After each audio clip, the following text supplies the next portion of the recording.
Baik, topik pada hari ini ialah betul ke thyroid ni tak boleh sembuh?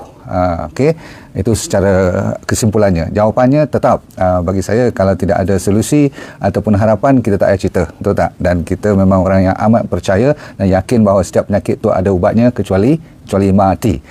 Dan kadang-kadang manusia, namun dinamakan manusia itu, tetap ada kelemahan kita yang kita tak tahu, apalagi rahsia-rahsia yang kadang-kadang begitu gaib sekali, yang sampai buat apa pun tak nampak macam boleh menyembuh atau merubati. Kita nak cuba kalau boleh membantu seramai mungkin, cara yang kalau boleh kita kombinasi dengan doktor-doktor moden, sebab kita tidak mengasingkan antara siapa yang lebih baik, siapa yang lemah.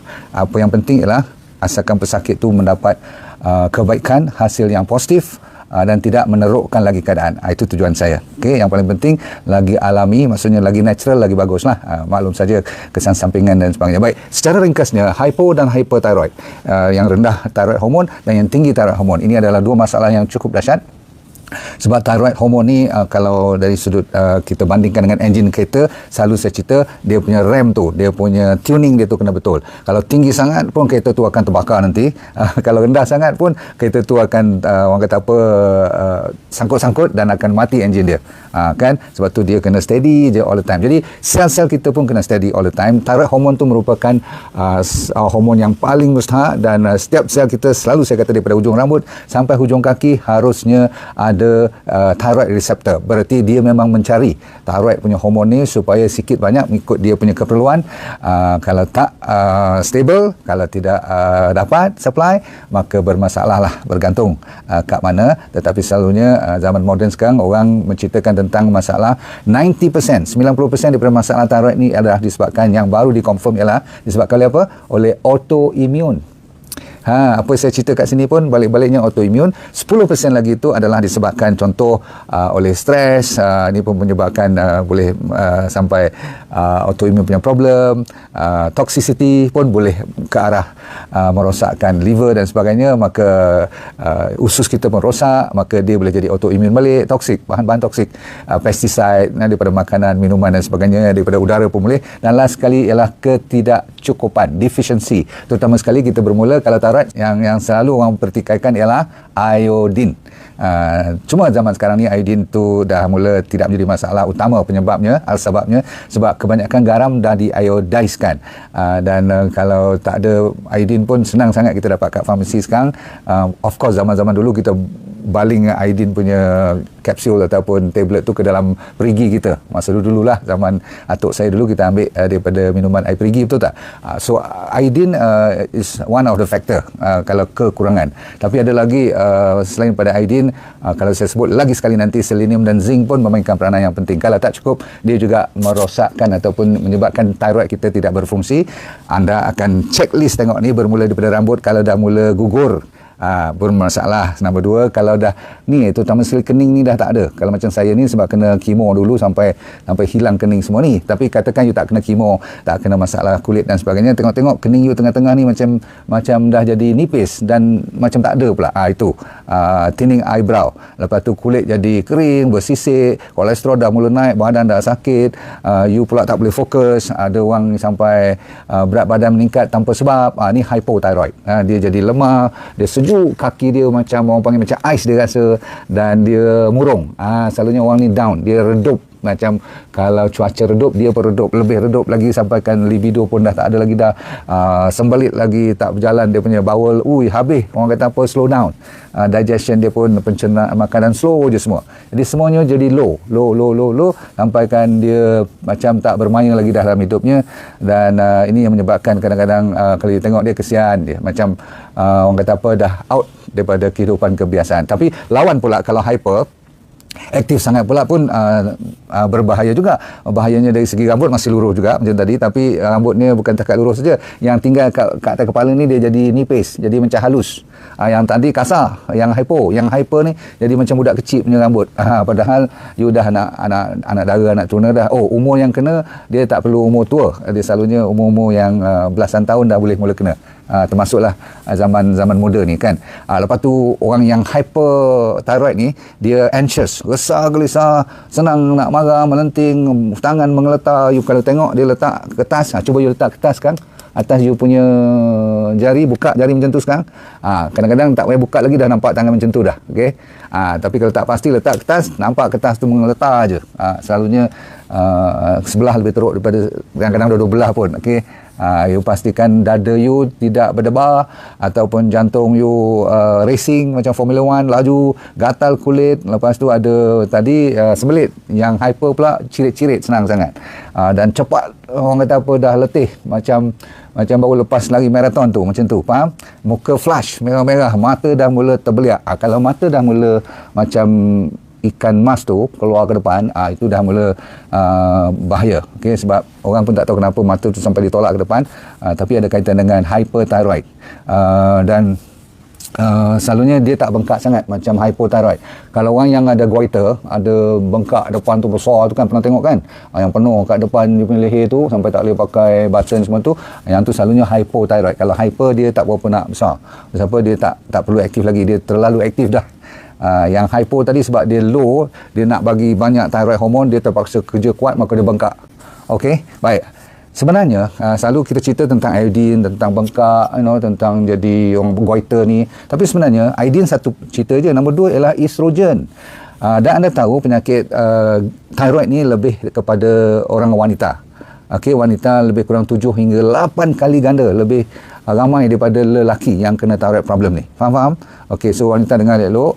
Kalau anda pun ada anak perempuan atau adik-adik perempuan, sister you, tolong check betul-betul. Kalau dia tengok dia dah bertukar perangai, dia lebih saya kata hyper atau hypo tu, tolong pergi check. Sebab kita kena check you punya bile pun.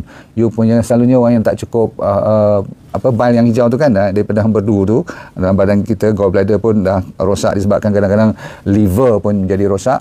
Maka ini yang menyebabkan isu-isu yang tertentu. Baiklah, kenapa saya cerita luar daripada iodine saja? Sebab ramai orang terlupa. Sejak kebelakangan ni asyik-asyik nak pergi makan iodine, saya tak cukup sebenarnya. Sebab dia bermula daripada 7 tempat yang terlibat. Nombor satu ialah otak. Kalau otak terganggu disebabkan oleh masalah toxicity, bahan-bahan maksudnya beracun, termasuk heavy metal semua, kena jaga betul-betul. Sebab tu saya tak benarkan you makan ikan-ikan di tempat-tempat yang tak pasti mana asal usulnya daging dan sebagainya ni. Sebab apa? Dia boleh naik ke kepala nanti. Termasuklah spray-spray ke atas kita punya sayur-sayur tu, kena jaga juga pestisida tu. Satu, otak. Okey, kalau dia terganggu dengan stres pula lagi, tak cukup tidur, tak kena matahari, maka dia tak boleh keluarkan apa yang dinamakan thyroid stimulating hormone. Hormon ni daripada PT3. Nombor 2 organ yang terlibat ialah thyroid lah. Dia akan suruh thyroid tu keluar, tapi kalau thyroid tu tak cukup pengeluarannya, ada lagi satu disebabkan oleh siapa pula. Sebab bila dari segi kita nak ambil makanan ke, minuman ke, ataupun zat-zat daripada kita punya nutrient tu, harusnya datang daripada liver, dan bukan saja daripada liver. Thyroid hormon yang keluar tu, okey, daripada signal daripada otak tadi, dia daripada T4 nak kena tukar kepada T3, thyroid T4 kepada T3 barulah aktif. T3 ni saja yang boleh pakai, kalau T4 tak boleh pakai. Siapa yang menukarkan ni? Liver. Jadi kalau you ada fatty liver, liver you tak boleh berfungsi, terlalu tinggi insulin dan sebagainya, ini menyebabkan liver jadi rosak. Dan satu lagi, kalau you punya bakteria pun tak happy dalam you punya gut, dalam you punya stomach, dalam you punya usus, maka you pun akan jadi orang kata apa, tak dapat absorb nutrien-nutrien untuk diguna pakai seperti selenium dan apa saya kata tadi, zinc. Ini yang menyebabkan, pernah dengar tak orang kata ada leaky gut, makanan-makanan yang merosakkan seperti biasa saya kata gula, susu ataupun gluten. Ni bahan-bahan yang berat-berat lah, daging-daging protein yang terlalu berat, dia boleh bocor usus kita. Bila jadi leaky gut, dia akan cepat kena penyakit seperti autoimmune. You pernah dengar tak Hashimoto? Kalau hypo tu selalunya Hashimoto lah nama penyakit tu.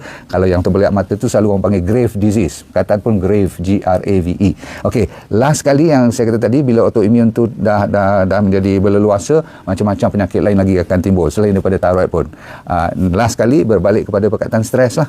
Kalau stres dan deficiency tak cukup bahan-bahan mineral dan vitamin yang bersesuaian kalau tak diperbetulkan. Baik, sekarang tiba masanya, the last 5 minit saya akan perbetulkan. You ikut, ambil nota ni. Okey.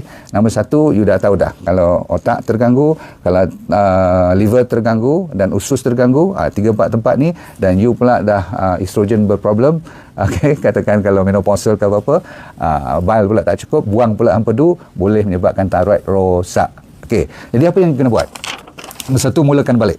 Iodine kena check, setelah doktor pastikan dia punya level tu, kita kena check TSH, thyroid stimulating hormone, check T4, T3, ada lagi lah test-test yang lebih accurate, buat ultrasound, make sure tidak ada cancer dan sebagainya, kena check juga tu, faham tak? Yang baik. Jadi barulah kita fokus kepada yang paling utama, balik-balik cerita diet. Sebab apa? Asal-usul iodine pun daripada diet juga, betul tak? Jadi iodine kena betulkan dulu. Pastikan you setiap hari sekurang-kurangnya ada sea salt, bukan garam sodium klorat biasa kat tepi jalan tu. Ambil sea salt ataupun ambil Himalayan salt yang original organic, yang tak kena tipu punya. Okey, zaman sekarang ni macam-macam. Lepas tu sambilan tu cari sea kelp ataupun seaweed, makanan laut yang berbentuk sayuran laut lah, tanaman laut tu kan ada macam rumpai laut tu. Ni bagus. Sebab apa? Selain daripada ada mineral yang lebih pada 70 mineral, okey, dia ada vitamin dan juga ada makanan-makanan yang bagus untuk penjagaan thyroid.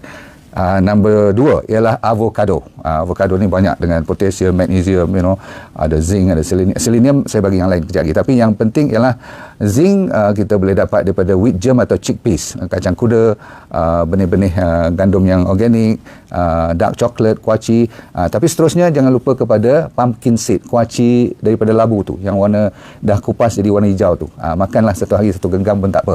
Okey, silakan. Lepas tu nombor 5 ialah you ambil Brazil nut. Pernah dengar Brazil nut? Kacang yang besar tu, bulat tu, yang tu bagus. Sebab kita perlukan selenium.